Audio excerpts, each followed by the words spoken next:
Hi Internet, it's me, Francesca.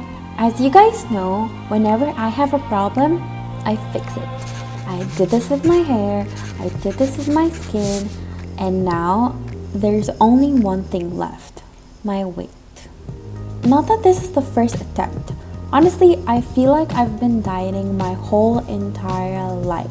I've done it the extreme way, I've done it the healthy way, tried to give myself tough love, tried to be body positive. I lost the weight, I gained it back.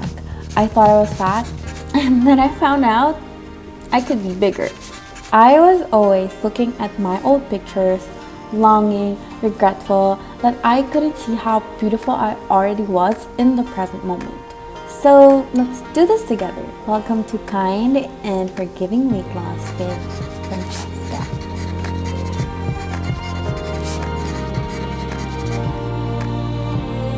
Hello everyone, welcome back. Our story continues, and this was the last 2 weeks before my birthday Bangkok trip. This week was super rainy, but I didn't want to break my walking streak. I was afraid that I would get lazy if I stopped, and I was glad I didn't because I discovered that walking in the rain was actually pretty nice.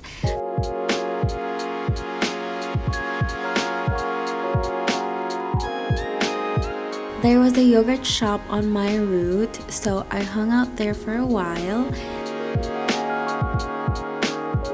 Then I hit the grocery store, which was on my route as well. This was food I meal prepped a few days before, so that's what I had for dinner. This day was pretty busy. I had 2 job interviews, so right when I woke up, I was on the go. Thankfully, the second interview gave me lunch, and after all that craziness, I did some work at a cafe. They had this delicious strawberry donuts and strawberry iced tea, but I was still hungry, so I got tteokbokki and a corn dog from the place right next. At this point, I was just getting used to eating just one heavy meal late in the day, but if I was still hungry at night, I just ate anyway. I was so happy that I meal prepped this. Tofu is one of my most favorite foods ever. In the afternoon, I had half of a cupcake.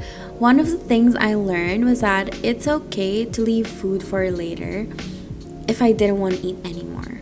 I have 2 sisters, and one of them is a skinny legend, and that's one of her habits. We used to make fun of her for it, but it does work.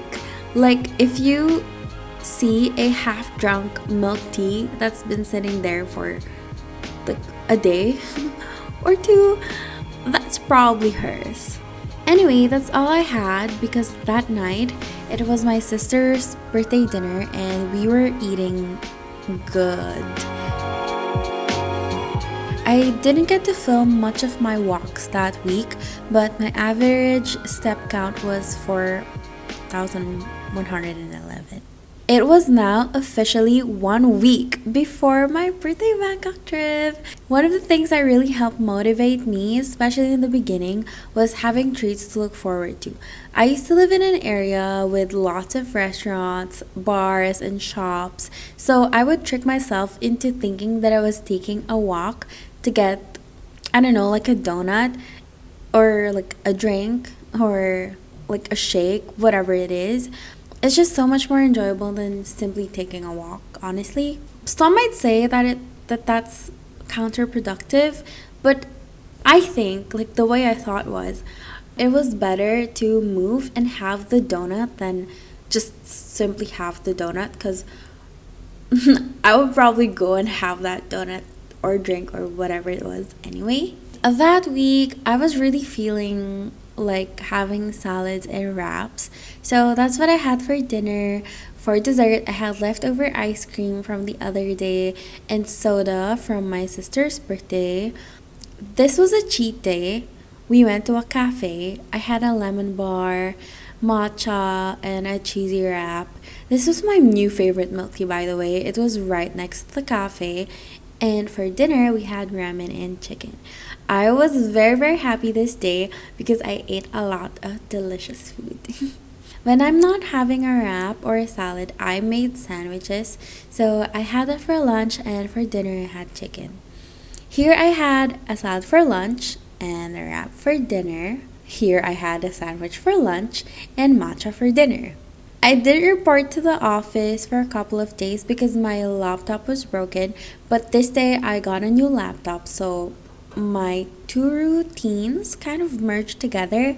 I had something before going to the office, I ate when I got home, and in the evening, if I was still hungry, I ate too. One more thing I learned to manage was my sweet tooth. When I was craving sweets, I won't stop myself.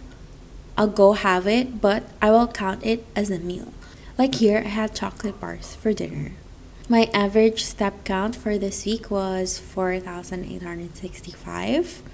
My routine was becoming solid, and I felt so good about it. I honestly almost felt a little bit sad that I was going on vacation because it meant that I might potentially, while on vacation, undo the habits that I already built. And also, I was about to start a night shift job.